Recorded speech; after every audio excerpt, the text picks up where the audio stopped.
Why, hello, seventh graders. It's Mr. Shear, and we've been working a little bit in Chapter 1, Lesson 3, which focuses primarily on Washington State's geological formation, and specifically we were talking about the Great Missoula Flood yesterday, and that was 15,000 years ago. Today we're going to talk about Washington's oldest resident, a man they often call the Ancient One, but who's best known as the Kennewick Man. And while he may be the oldest resident known in Washington, he is a modern story. And what's important about this story is it shows really just the delicate balance of agreement between Native American tribes in Washington and preserving their history, and the belief of modern scientists today who believe they have a right to study things, particularly human remains in this case, because it advances our understanding of the past. So this story starts in Kennewick, Washington, which, just for a point of reference, is in southeast Washington, right along the Columbia River. Our story starts in 1996. And in 1996, two college students are trying to sneak into the hydroplane races along the Columbia River. Every year they have a big hydroplane race. And what security had set up for the races was some of that mesh fencing. It's often red or orange. They'd set up mesh fencing into the water of the Columbia so that it wouldn't be easy to sneak in, just to wade in through the Columbia River and avoid paying the admission fee. So two college kids actually waded out pretty far, got pretty wet, and one of them tripped over what they presumed to be a rock. They reached down, and what they discovered was a human skull. So they did what any college kid would do. Well, not necessarily, but what many college kids would do. They put the skull back, and they snuck in, and they watched the hydroplane races. Believing they may have discovered a murder, the college kids went back later. They called the authorities. The authorities came, and within several hours, the authorities realized that this was not a murder, but this was an ancient discovery, and it turned out to be the discovery of the skeleton of the man known as the Kennewick Man.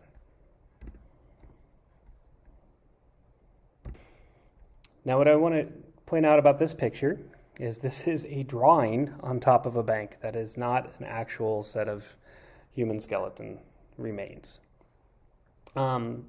Scientists looking at the scene realized pretty quickly that there was more of this skeleton to be found, and it is one of the best and oldest skeletal remains found in the United States. And certainly it is the oldest and most intact skeletal remains found in Washington State. Now, he would have been buried. They believe he was buried intentionally, which meant that he was traveling with somebody. But he would have been buried. He was face up, and he was buried pretty near the Columbia. But over the course of time, the Columbia River has changed. And the reason these two students were able to find him was because recently the river had cut away the bank where he was buried, and then he had fallen into the water, only to be discovered by two kids sneaking into a hydroplane race.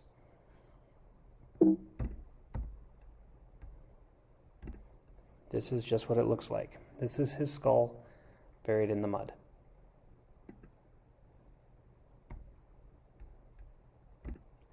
Now, this kicks off a controversy. Archaeologists pretty quickly decided that they needed to study these bones. Kennewick Man is about 9,400 years old, somewhere in between 9 and 10,000 years old, which is at least 5,000 years older than any remains we found in Washington State. So pretty quickly, scientists are like, we need to discover everything we can. We need to study this man. We need to see where he came from. We do not have many specimens from that era. And pretty quickly, a coalition of Native American tribes say, whoa, whoa, whoa, whoa. This is our most ancient tribal elder. Out of respect, he needs to be reburied. And because he is tribal, he belongs to us. It is imperative for us and our culture that he be reburied in order to respect his remains. So there is pretty instantaneously a controversy. And it brings up the point, if he's not Native American, then where is he from? So this is a picture of the rest of his remains. Scientists are initially able to get full access to the Kennewick Man. And while things start happening in court between Native American tribes and the scientific community, scientists are able to piece together all the remains they have of the Kennewick Man. So I think this quote sums up the controversy well. It becomes the chafe between science and spirituality, between people who say the remains have so much to tell us about the ancient human past that they should remain available for research. So we have a lot to learn from these remains. We should study them. Versus people who feel a kinship with the ancient bones and say they should be reburied to show proper reverence for the dead. Now, not all tribes, Native American tribes, think the same, but there is often a common feature that they believe that people have lived in this land for thousands and thousands and thousands of years, and that they are connected to this land. So to find an ancient elder in this land, it is irrelevant where he came from. What's important is that his bones be respected. And that was the point of the Native American tribes.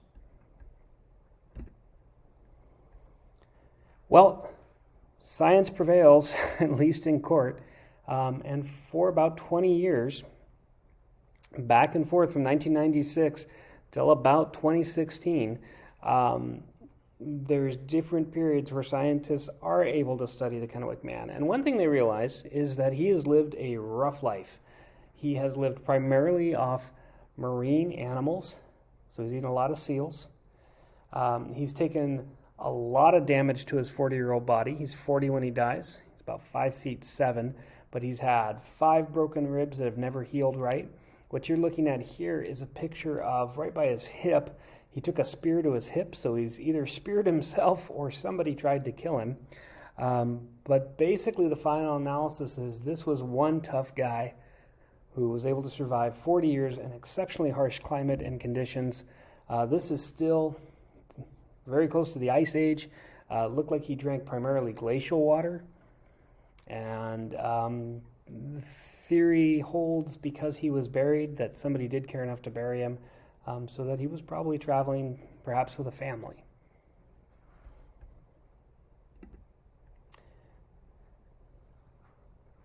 He was found with spears. Looking at the shape of his shoulders, it was theorized that he threw a spear a lot in his life, and so he was a hunter, probably hunting marine life.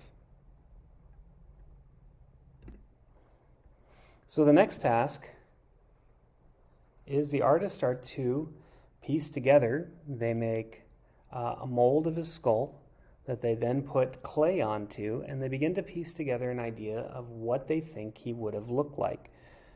And scientists initially argue that he does not have Native American features, but he has more Asian features. So they theorize he came here from somewhere in Asia, or at least his ancestors did. He's, again, 175 centimeters tall, which is about 5'7", 5'8". He did carry a spear point in his hip, and in many cases, the scientists argue he really does not bear much resemblance to Native Americans.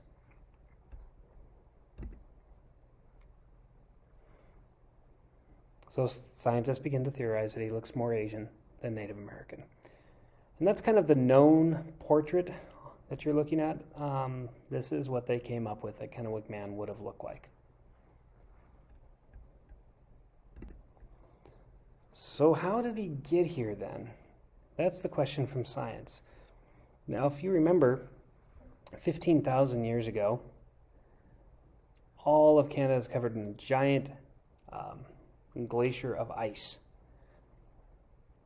They believe there was a Bering land bridge, that ice went from Alaska to Siberia. So Soviet Union and Alaska are connected via ice. And the belief was that people were able to travel across the ice over time and migrate to the Americas.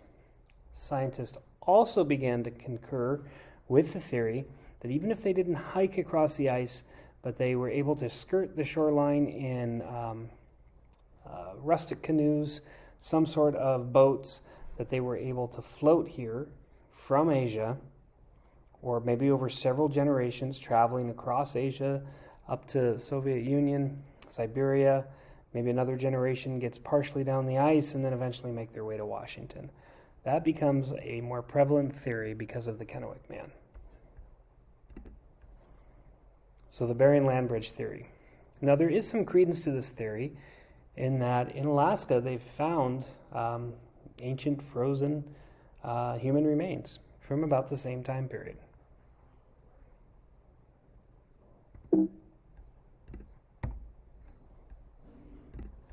However, with increased forensic genetic testing in 2016, it is finally concluded by the Army Corps of Engineers that the Kennewick Man is indeed related to Native Americans, or an ancestor of the Native Americans. So this ends the controversy. And I glossed over a lot of the court battles, the fighting, the dispute between the scientists and the Native Americans, who in my opinion both had relevant points. But in 2017, at a ceremony with 200 people in a private place, a secretive place, the Kennewick Man was buried. So what ends up happening in this whole scenario is science gets about 20 years to study his remains, and in 2017, the Kennewick Man is buried and put to rest. Now I just want to remind you that part of what's fascinating about all of this is that what the Kennewick Man proves is that there was definitely people here 9,500 years ago in Washington. Now, Washington's been a state, as we will talk about later, since 1889. So that's about 130 years, 131 years we've been a state and part of the United States officially. Really, though, there's been people here prior to Washington becoming a state for at least 9,000 years. That brings us back to a time when there was people here alongside woolly mammoths, saber-toothed tigers, and giant sloths.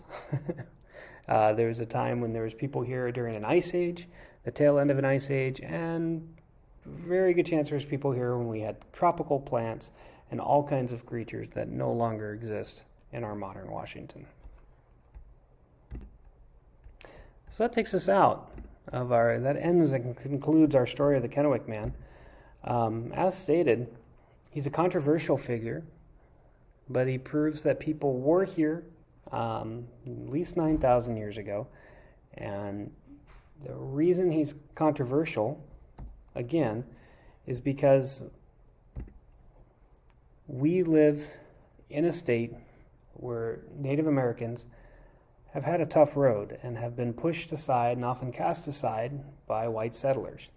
What this leads to is a series of broken treaties and promises, and really two tribes, the settler tribes versus the Native American tribes that had originally been here, and two ways of thinking about a topic. And even into the 2000s, while we're always peaceful, the two tribes are always peaceful, it does show that sometimes with an issue, they can land on just two different thoughts, two different ways of looking at something like what to do with the remains of the ancient one, in this case, who'd been here for 9,500 years. All right, guys, we're going to talk a little bit more about the Kennewick Man today. When I see you at our meet, we're going to watch a video on him, and that's what I got for you. Hope you enjoyed this PowerPoint.